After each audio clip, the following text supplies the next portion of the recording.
Premium triplex villas at Bachpalli, APR Projects. మళ్ళీ ఏమన్నా జడ్జిగా వచ్చే అవకాశం ఉందా తెలుగులో?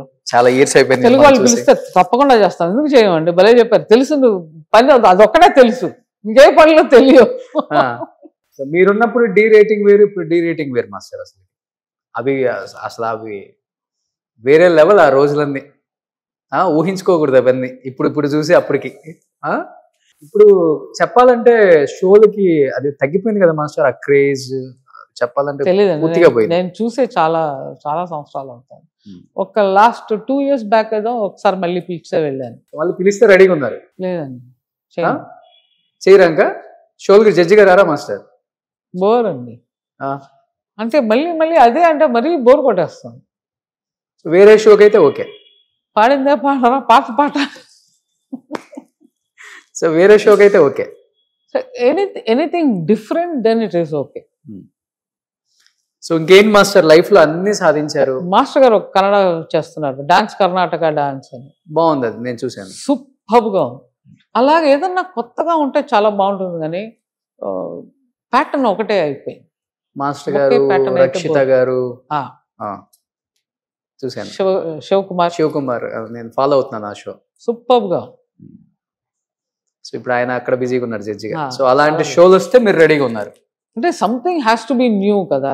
ఎప్పుడు ఒకటే అంటే బోర్. సో అదొకటి. తెలుగులో ఇప్పుడున్న యంగ్ హీరోస్ తో వర్క్ చేయడానికి రెడీగా ఉన్నారు. నేను రెడీ. Ready master. ఒక్కొక్క కొరియోగ్రాఫర్ ఒక్కొక్క స్టైల్ ఉంటుంది మాస్టర్. అంటే ఒక మాస్టర్ ఏమో క్యాప్ పెట్టుకుంటారు, ఇంకొక మాస్టర్ ఏమో ఇంకొక స్టైల్, మీరేమో ఇదొకటి ఐడెంటిటీ కోసం. లేదండి, అలా అనుకుంటే అది మీరుగా ఒకటి క్రియేట్ చేస్తున్నారు. నాకు జుట్టు మొహం మీద వస్తే నచ్చదు. ఓకే. చాలా మంది ఈ కాలం ఆడపిల్లలు మొత్తం విరబోసుకునేది ఇలా ఇలా అనుకేసుకుంటారు, కానీ నాకు ఒక్క జుట్టు మొహానికి వస్తే నాకు చిరాకు వచ్చేస్తుంది. అందువల్ల ఇది బ్యాండ్. కానీ ఇది మీరు క్రియేట్ చేస్తున్నారు. ఈవిడ అలాంటి బ్యాండ్ పెట్టుకుంటుంది, ఆయన అయితే క్యాప్ పెట్టుకుంటాడు. అలాంటివన్నీ ఏం లేవు. ఓకే. సో మీరు కొరియోగ్రఫీ చేసిన హీరోయిన్స్ లో మీకు బాగా నచ్చిన హీరోయిన్ నాకు చాలా నచ్చింది శ్రీదేవి గారు. ఆవిడ స్విచ్ ఆన్ స్విచ్ ఆఫ్. అంటే నేర్పించే ముందర ఒక రకంగా ఉంటుంది, పర్ఫామ్ అనగానే అసలు వేరే మనిషి చేస్తున్నట్టుగా అనిపిస్తుంది. అంత తేడా.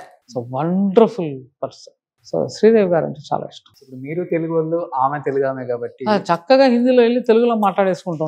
అక్కడ ఎలా ఉంటుంది అసలు మీ ఇద్దరు కలిసినప్పుడు? అందరూ చూస్తూ ఉంటారు మమ్మల్ని, ఏంటి వీళ్ళు ఏదో మాట్లాడేసుకుంటే ఏదో గుండు పుట్టాని ఏదో చేస్తున్నారేమో అనుకుంటారు. చక్కగా మాట్లాడతారు. తెలుగు భాష మర్చిపోలేమా? లేదు, చక్కగా తెలుగు, తమిళ్ కూడా చాలా బాగా మాట్లాడు. ఓకే. ఇష్టం అంట ఆమె తెలుగు అంటే బాగా. And it's wonderful lady. అంటే మీరు నేర్పించేటప్పుడు మీకు అసలు అలా అనిపించదు, కానీ ఆవిడ స్టార్ట్ సౌండ్ టేక్ అన్నామంటే మాత్రం మనిషి మారిపోతుంది. అంత వండర్ఫుల్గా చేసేస్తుంది. It's magic. అంత పెద్ద స్టార్ హీరోయిన్ అయిపోయారు కదా ఆమె కూడా. నార్త్కి వచ్చేసి ఏమైనా చేంజెస్ ఏమైనా గమనించారా, లేకపోతే యాజ్ యూజువల్ గా ఎప్పుడులాగా ఉండే శ్రీదేవినే చూసారా మీరు? ఎప్పుడు డిట్టో. అసలు అందులో ఏ చేంజెస్ లేదు. ఒక యాటిట్యూడ్ రావడం. చాలా మందికి యాటిట్యూడ్ వచ్చేస్తుంది ఫస్ట్. ఏది వచ్చినా లేకపోయినా కొంచెం సంపాదన పేరు వస్తే అసలు ఇవి ఇక్కడికి వెళ్ళిపోతాయి. 90% వెళ్ళిపోతాయి. ఆ వెళ్లకుండా ఉండడమే గొప్పతనం.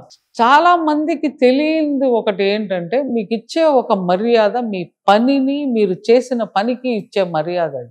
అది మీకు మనిషిగా ఇచ్చే మర్యాద కాదు. అది మీరు చేసిన పనికి, మీరు సంపాదించిన పేరుకి అవతల మనిషి మీకు ఇస్తున్న మర్యాద. అది మీరేదో మీకే ఏదో ఇచ్చేస్తున్నారని అనుకుంటే అది తప్పు.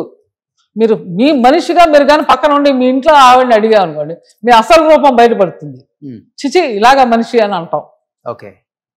సో 90% ఏంటంటే మనం చేసిన పని, మన గుర్తింపు. దాన్ని రాంగ్గా మనిషి తీసుకుంటాడు. అలా నెత్తికెక్కడంలో ఉండకుండా ఉన్నది శ్రీదేవి నాకు తెలిసి. రజనీ గారు ఎక్కలేదండి. వాళ్ళకి ఎన్ని కోట్లు వచ్చినా అదే రజనీకాంతే. తెలుగులో నేను తెలుగులో ఎక్కువ చూడలేదు. అంటే I'm not gone that close. అంటే వింటాం కదా మనం అట్లీస్ట్. నేను రజనీ గారిని చూశాను, ఐ నో హిమ్ పర్సనలీ. అలాగే శ్రీదేవి గారిని చూశాను, ఐ నో హర్ పర్సనలీ. ఎక్కడ అసలు ఒక 5% కూడా రాలే వాళ్ళకి. మేబీ వాళ్ళకి అర్థమైపోయి ఉండాలి లైఫ్ ఒక దేనికి కోసం వస్తోంది మనకి మర్యాద అని. మళ్ళీ బాల్ మీద డైమండ్ స్పూన్ గోల్డెన్ స్పూన్ కూడా కాదు, వాళ్ళు కష్టపడి ఎదిగిన వాళ్ళు. అందుకోసం చెప్తున్నా. So they know. ఇప్పటికీ రజనీ గారికి ఎప్పుడు అసలు ఇదే రాలేదు. ఆయనకి లేని ఒక కోట్ల, ఆయనకి లేని ఒక ఇదా రాలే.